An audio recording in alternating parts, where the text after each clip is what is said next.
ya Mas, PJJ itu tidak efektif.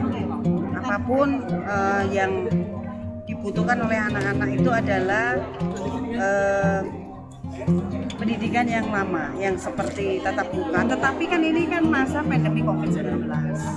Jadi kalau dilakukan pendidikan tatap muka tentu ngeri akan terjadi tambahan klaster-klaster dan penularannya akan menyebar melalui anak-anak sekolah.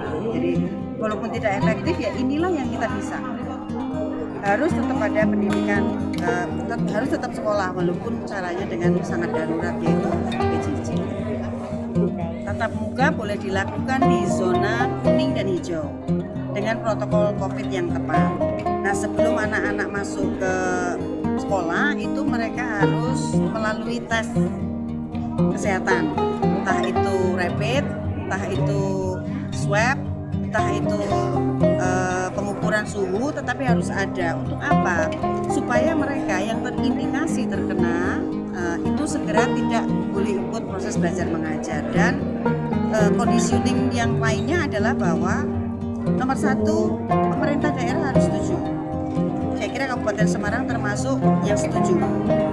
Kemudian sekolah harus mau melaksanakan protokol, artinya akan ada biaya untuk itu.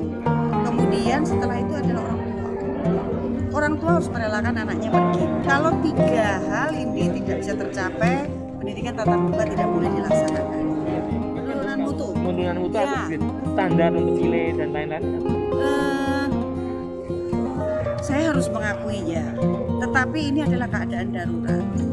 Dipahami atau tidak, kita berada pada masa darurat kesehatan.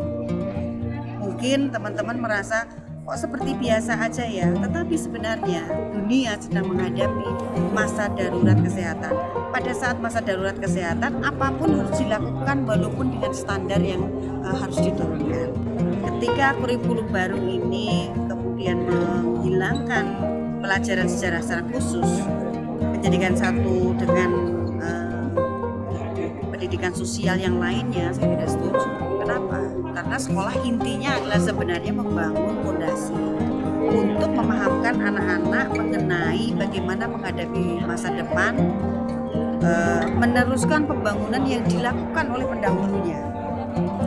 Pelajaran sejarah ini adalah hal-hal yang dilakukan di masa lalu, di masa kemarin. Nah kalau ini dihilangkan, itu berarti apa yang mau mereka bangun? Mereka bangun baru. Kalau mereka bangun baru, setiap generasi bangun baru kan berarti berayo nggak pernah maju kita.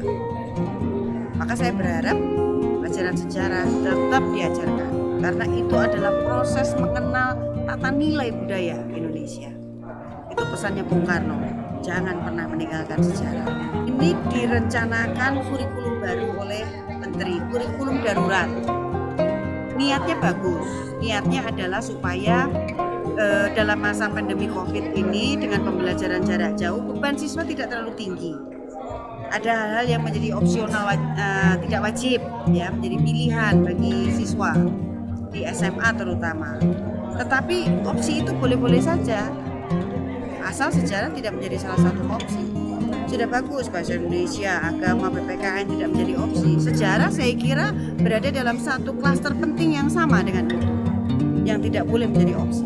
Itu harus menjadi pelajaran wajib, saya kira.